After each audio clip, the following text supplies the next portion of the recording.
তো প্রথমে আমরা একটা আস্ত মাছ নিব এবং এই মাছটার গায়ে কিন্তু পানি থাকতে পারে, কারণ ধোয়ার পরে কিছু তো পানি থাকবেই। সো ওগুলো আমরা টিস্যু দিয়ে আস্তে আস্তে মুছে নেব। হ্যাঁ,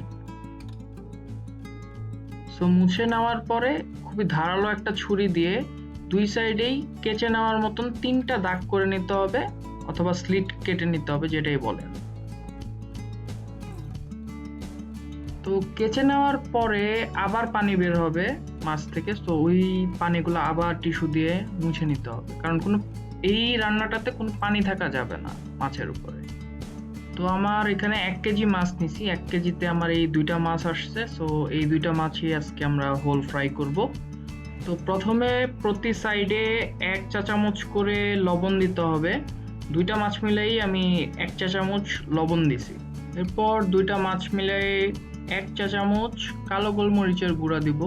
যদি একটু বেশি স্পাইসি করতে চান একটু গোলমরিচ বাড়ায় দিতে পারেন। তো মাছের উল্টা পাশেও আমাদের সেম ভাবে 1 চা চামচ লবণ আর 1 চা চামচ কালো গোলমরিচের গুঁড়া দিব। আর এরপর হচ্ছে 1 চা চামচ লাল শুকনা মরিচের গুঁড়া দিব, যেটা হচ্ছে 2 সাইডেই 1 চা চামচ 1 চা চামচ করে দিতে হবে। এরপর এক সাইডে 2 চা চামচ করে সয়া সস দিব, মানে প্রত্যেকটা সাইডে আমাদের 2 চা চামচ করে সয়া সস দিতে হবে।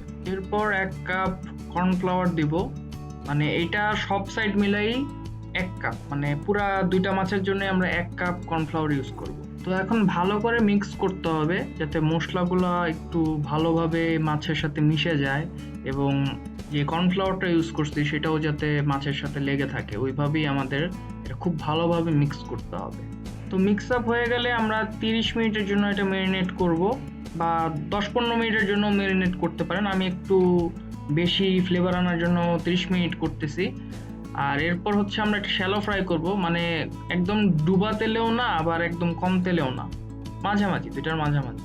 আর তেলটা কিন্তু আমরা মিডিয়াম ফ্লেমে করব, মানে মাঝারি আঁচে আমরা এটা হিট আপ করতেছি, এবং এই মাঝারি আঁচ রেখেই পুরো সময়টা আমাদের এই মাছগুলোকে ভাজতে হবে। তো তেল খুব বেশি গরম হওয়ার আগেই আমি মাছটা দিয়ে দিছি। আপনারা যদি চান খুব, মানে যখন একটা গরম গরম ভাব আসবে তেল থেকে তখন ছাড়লেও হবে, বাট আমি একটু চাইছি যে আগে আগে ছাড়ি। তা আমারই ভুল হয়েছে, বাট ইটস ওকে। ফাঁকি দিয়ে এইভাবে তেলগুলা হচ্ছে উপরের দিকে দিতে পারেন, এবং ভিতরের যেই আমরা পরিষ্কার করছি মাছের ওই জায়গা দিয়েও আপনারা তেলগুলা একটু দিয়ে দিলে ভালো হবে আর কি, একটু তাড়াতাড়ি রান্নাও হবে। মাছের প্রত্যেকটা সাইড হচ্ছে 5 থেকে 7 মিনিট ভেজে নেওয়া উচিত, এবং এরকম ক্রিস্পিনেসটা আসবে যদি 5 থেকে 7 মিনিট আপনারা ভেজে নেন। আরো যদি মনে করেন যে না আমার আর একটু ডার্ক কালার পছন্দ, তাহলে কিন্তু আরো 2-3 মিনিট যদি রেখে দেন, বাট বেশিক্ষণ রাখেন না, তাহলে কিন্তু এক সাইড পুড়ে যাবে, খাইতে ভালো লাগবে না। তো মাছ ভেজে নেওয়া হলে আমরা 2টা কাঠি ব্যবহার করে এটা উঠায় ফেলবো তেল থেকে। খুবই সাবধানে করেন, এই তেলটা যদি ছিটে আপনার কোনো স্কিনে পড়ে, ওই স্কিনের অবস্থা কিন্তু 12টা বেজে যাবে। সো একটু সাবধানে কাজ করতে হবে আমাদের। আর হচ্ছে এইটা এখনই খাওয়া যাবে, বাট আমি সসটা অ্যাড করবো এটার সাথে। আচ্ছা, সস তৈরির জন্য আমি এখানে 1 টেবিল চামচ আদা নিছি, যেটা আমি খুবই ফাইনলি চপড করব, মানে হচ্ছে খুব মিহিভাবে কুচি করে নেব। তো একইভাবে আমরা 2 টেবিল চামচ রসুন আমরা কুচি করে নেব। এখন একটা কড়াই বা হাঁড়িতে আপনি যেই তেলটা দিয়ে মাছগুলো ভাজছিলেন ওইখান থেকে 2 টেবিল চামচ তেল দিবেন।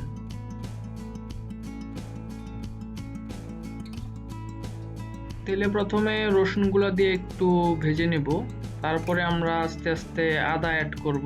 আদা যেই কুচিটা করে রাখছি ওই আদা কুচিগুলো আমরা এখানে দিয়ে আবার নেড়ে নেব কতক্ষণ। তো এই সস রান্নাটাও কিন্তু আমাদের মাঝারি আঁচে করতে হবে বা মিডিয়াম ফ্লেমে করতে হবে, এবং এটার যখন এই 2টা জিনিসের কালার যখন ব্রাউনিশ বা বাদামি হয়ে আসবে তখন আমরা আমাদের অন্যান্য ইনগ্রিডিয়েন্টসগুলো অ্যাড করা শুরু করব। তো আমরা এখানে দিয়ে দিতেছি 2 টেবিল চামচ সয়া সস। এরপর দিব 1/2 কাপের মতন টমেটো সস বা টমেটো কেচাপ। এরপর আমরা একটু কাঠি দিয়ে নেড়ে এগুলো মিক্স করে নিব। তারপর দিয়ে দিতেছি 1 টেবিল চামচ চিলি ফ্লেক্স না থাকলে মরিচের গুঁড়া দিলেও চলবে। তারপর একটু নেড়ে আমরা 1 চা চামচ ভিনেগার দিয়ে দিব, হোয়াইট ভিনেগার আর কি। এরপর আবার কিছুক্ষণ আমরা কাঠি দিয়ে নাড়বো। নাড়ার পরে আমাদের মধু দিতে হবে 1 চা চামচের মতো, আর যদি মধু না থাকে তাহলে চিনি দিয়েও কাজ চালায় দিতে পারবেন। সো 1 চা চামচ চিনি দিতে পারবেন 1 চা চামচ মধুর পরিবর্তে।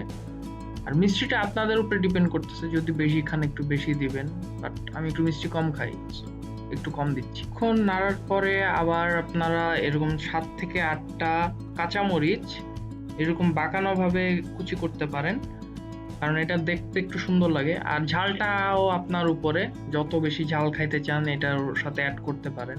আমি অনেক বেশি ঝাল খাই, আমি 8-10টার মতন মরিচ কুচি করে দিচ্ছি। তো খুব গরম থাকা অবস্থায় সসটা আমরা 2টা মাছের উপরে দিয়ে দিব, আর সসটা একটু স্প্রেড করে দিতে হবে, কারণ আমাদের 2টাই তো কভার করতে হবে এই সসের মাধ্যমেই। সো আমরা একটু সসটা স্প্রেড করে দিব 2টার মাঝখানে, এবং পারলে একটু ভিতরের দিকে দেওয়ার চেষ্টা করব। তো আমাদের হোল ফিশ রেডি হয়ে গেছে। এই পুরা মাছটা যদি একটা মাছ করেন তাহলে আমার মনে হয় যে 200 টাকার মধ্যে হয়ে যাবে। সো আই থিঙ্ক এই রেসিপিটা একটা ব্যাচেলরের জন্য পারফেক্ট একটা রেসিপি, যারা মাছ পছন্দ করে এবং একটু সুইট অ্যান্ড সাওয়ার টাইপের সস দিয়ে মাছ খেতে পছন্দ করেন তাদের জন্য। তো সবাই অবশ্যই চেষ্টা করবেন এই রেসিপিটা ট্রাই করার, এবং যদি ভালো লাগে লাইক করবেন আর শেয়ার করবেন আমার এই রেসিপিটা। আর এই মাছটা দিয়ে কিন্তু আপনারা ফ্রাইড রাইস, ভাত, পোলাও সবই খাইতে পারবেন। আর এটার ভিতরটা হচ্ছে খুবই জুসি থাকে, আর বাইরের দিকে হচ্ছে খুবই ক্রিস্পি থাকে। সো ভালো লাগলে অন্যান্য ভিডিওগুলো দেখে সাবস্ক্রাইব করে দিন চ্যানেলটা।